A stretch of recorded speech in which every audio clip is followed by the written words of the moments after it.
नमस्कार। Bhaskar astrology classes में मैं खुशबू श्रीवास्तव आप सभी का एक बार फिर से स्वागत करती हूँ। आज हम बात करने वाले हैं अरविंद केजरीवाल जी के बारे में और साथ ही आम आदमी पार्टी के भविष्य के बारे में। जैसा कि लगभग आज से 1 साल पहले सर ने एक वीडियो पोस्ट किया था इस बाबत कि अरविंद केजरीवाल जी जेल जाएंगे या नहीं जाएंगे। उनके वीडियो के अकॉर्डिंग उनके जेल जाने के सभी योग उनकी कुंडली में मौजूद थे और ये भविष्यवाणी जो मुदगल सर द्वारा की गई थी वो सच साबित हुई। अब हम चर्चा करेंगे जिस तरह से हम देख रहे हैं कि केजरीवाल जी अपनी सत्ता को जेल से चलाने की भी कोशिश कर रहे हैं। साथ ही हमने देखा है कि उन्होंने अपने केस की पैरवी खुद करने का निर्णय लिया है। इस तरह से हम देखते हैं कि आगे उनका भविष्य और आम आदमी पार्टी का भविष्य कैसा रहेगा। आइए जानते हैं मुदगल सर से। सर नमस्कार। नमस्ते। आज एक बार हम फिर अरविंद केजरीवाल जी के बारे में और आम आदमी पार्टी के बारे में फिर से कुछ सवाल आपसे पूछना चाहते हैं। जी सर, जैसे कि आपने भविष्यवाणी की थी उसके अकॉर्डिंग अरविंद केजरीवाल जी आज जेल में हैं और जैसे कि हम देख रहे हैं कि वो पूरी कोशिश कर रहे हैं अपनी सत्ता बचाने की, अपने मुख्यमंत्री पद को बचाने की। तो मेरा सबसे पहला सवाल आपसे यही है कि जेल में रहते हुए अरविंद केजरीवाल जी क्या अपना मुख्यमंत्री पद बचा पाएंगे? सर आपसे जानना चाहूंगी। देखिए, मुख्यमंत्री पद वो जेल में रहते हुए बचा पाएंगे कि नहीं बचा पाएंगे ये सवाल ही नहीं है जी। मैंने अभी जो वीडियो कुछ पिछले हफ्ते बनाया था, यहाँ आप इनकी कुंडली को देखिए। राहु की अंतर्दशा है गुरु की महादशा में और राहु है पंचमेश जो कि एकादश भाव में बैठा है और एकादश भाव में बैठे हुए भावेश का लाभ जन्म से ही प्राप्त ही रहता है। जी। तो अब आप ये कैसे कह सकते हैं कि ये पद बचा पाएंगे? यहाँ पर इनको पद त्याग करना पड़ेगा। ये मैं पहले भी कह चुका हूँ, फिर भी बहुत से लोगों के फोन भी आते हैं, पूछते भी हैं और उनकी जिज्ञासा भी है। यहाँ पर समस्या इसलिए पैदा होती है कि आप कई लोग राहु को कोई राशि ही नहीं देते हैं। जी। जबकि राहु यहाँ पर पंचमेश है जी और एकादश में बैठा है जी। तो पंचम भाव का एक कारकत्व होता है पद त्याग जी। तो इनको पद त्याग तो करना ही पड़ेगा, आज नहीं तो कल जी। तो ये इनकी मुख्यमंत्री का पद बचना असंभव है, ये बहुत मुश्किल काम है। जी सर, धन्यवाद।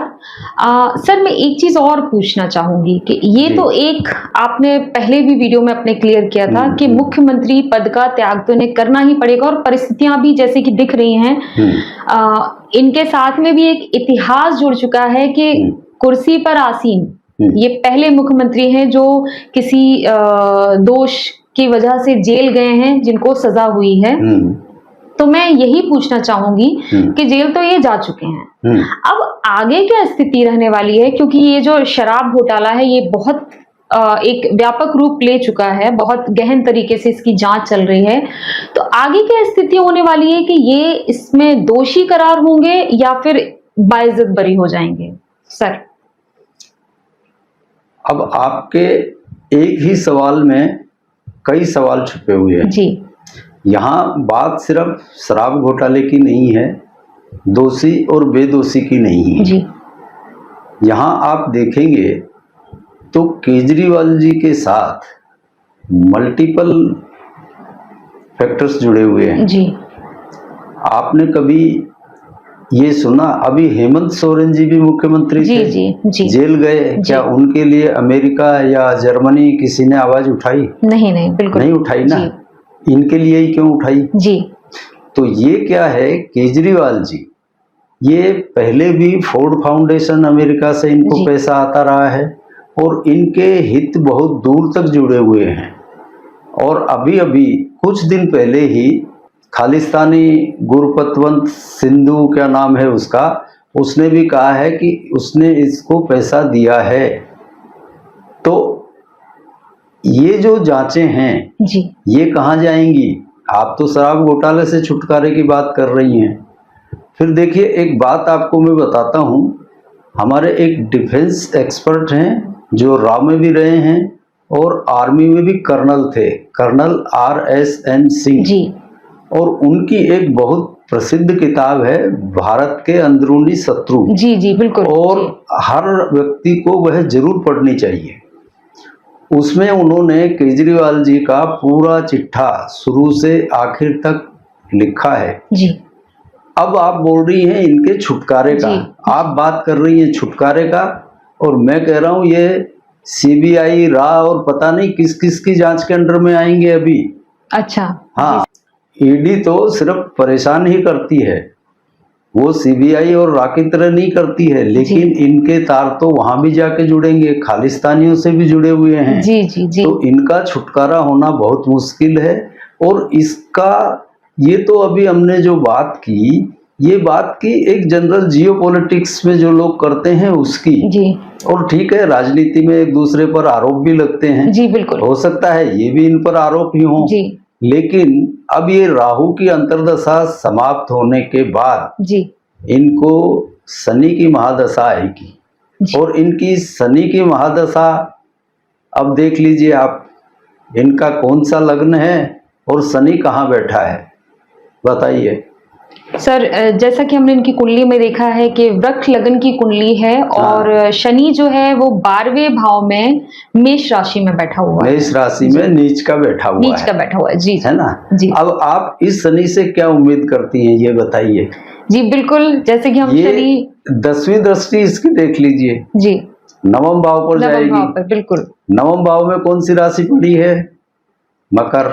जी तो ये नवम यहाँ भाग्य को पूरी तरह से बिल्कुल, चौपट बिल्कुल, कर देगा। बिल्कुल, जी। और दसम यानी सरकारी सरकारी दंड, जी उसमें इनको लेके जाएगा। तो आप ये पक्का मानकर चलिए, सिर्फ ईडी से ही इनका पीछा नहीं छूटेगा।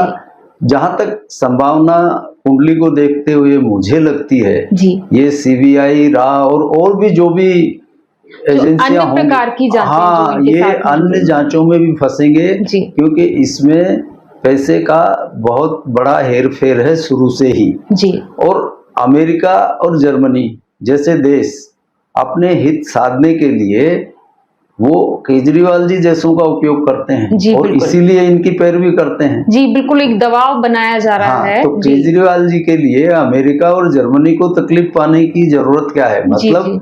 उनके हित इनके साथ कहीं ना कहीं जुड़े हुए हैं। जी तो इसलिए ये सारी जांचों से गुजरेंगे, इनको पीछा नहीं छूटने वाला है। जी तो केजरीवाल जी के जो पिछले कर्म हैं, जी ये जो बोलते हैं उससे उल्टा करते हैं। मतलब इनका एक दोहरा चरित्र है। जी आप इन पे भरोसा नहीं कर सकते। जो काम कहते हैं नहीं करूंगा, वही काम ये करेंगे। लेकिन अब ये बुरी तरह से फंस चुके हैं। जी और आप मान लीजिए, शनि को इसीलिए न्यायाधीश कहा गया है। जी जी ये शनि की दशा, नीच के शनि की दशा जो कि 12वें भाव में बैठा है, वो इनके पिछले सारे कर्मों का हिसाब किताब करके जाएगी। जी और आने वाले समय में इनका मान सम्मान इज्जत जो भी कुछ है वो सारा चौपट होने वाला है। यह मैं इनकी कुंडली देख के आज आपसे कह रहा हूँ। जी सर, तो अब यहाँ बात आती है आम आदमी पार्टी की, क्योंकि आम आदमी पार्टी में एक वन मैन आर्मी की तरह अरविंद केजरीवाल जी खड़े हुए थे। और जैसा कि पिछले दशक में हमने देखा है कि आम आदमी पार्टी का दायरा काफी बड़ा है। पंजाब में आम आदमी पार्टी ने अपनी सरकार बनाई, एक बड़ा राज्य आम आदमी पार्टी के पास है। और क्योंकि उसके कर्ता धर्ता, उसके नायक जो थे वो अरविंद केजरीवाल जी थे। अब अरविंद केजरीवाल जी क्योंकि आपके कहे अनुसार लंबी जांचों में फंसने वाले हैं, तो ऐसे में आम आदमी पार्टी का भविष्य क्या होने वाला है सर? आम आदमी पार्टी, अब देखिए, लुधियाना के जो सांसद थे जी, वो अभी 3 रोज पहले आम आदमी पार्टी छोड़कर बीजेपी में आ गए। जी जी जी। आप ये मान लीजिए कि ये इनका डाउनफॉल आम आदमी पार्टी का शुरू हो चुका है। कोई भी पार्टी 10 साल में 2 स्टेट नहीं जीत पाई। जी बिल्कुल। तो ये टेनिस की गेंद वाला खेल है जीवन भी, जितनी तेजी से ऊपर जाएगी उतनी तेजी से नीचे गिरेगी। जी जी। तो आप इसको मान के चलिए कि आम आदमी पार्टी का ये यहाँ डाउनफॉल शुरू हो चुका है। ये पार्टी धीरे धीरे खत्म होने की कगार पे जाएगी, क्योंकि केजरीवाल जी के पास अब इतना समय नहीं है कि वो पार्टी को बना लें, अरेंज कर लें, क्योंकि उनको अभी जांचों को ही फेस करना पड़ेगा। वो चाहे जितना दबाव अमेरिका से डलवा लें, ऑस्ट्रेलिया से डलवा लें, जर्मनी से डलवा लें जी, लेकिन ये नरेंद्र मोदी की सरकार है जी, ये किसी से डरने वाली नहीं है। दूध का दूध और पानी का पानी होगा जी।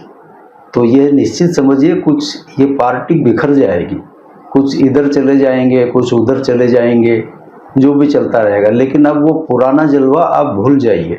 तो आज हमने एक बार फिर से अरविंद केजरीवाल जी और आम आदमी पार्टी के भविष्य पर चर्चा की, और जैसा कि सर ने बता ही दिया है कि आम आदमी पार्टी और अरविंद केजरीवाल जी जितने स्पीड में, जितनी तेजी से ऊपर गए थे, स्तर अब उतनी ही तेजी से नीचे आने वाला है। तो मुझे लगता है कि शायद अरविंद केजरीवाल जी से और आम आदमी पार्टी से जुड़े हुए जो भी आपके मन में सवाल थे उनका जवाब मिल चुका होगा। मैं मुद्गल सर का तहे दिल से धन्यवाद करती हूँ और आप सभी का भी बहुत धन्यवाद। जय जय सिया राम। जय जय सिया राम।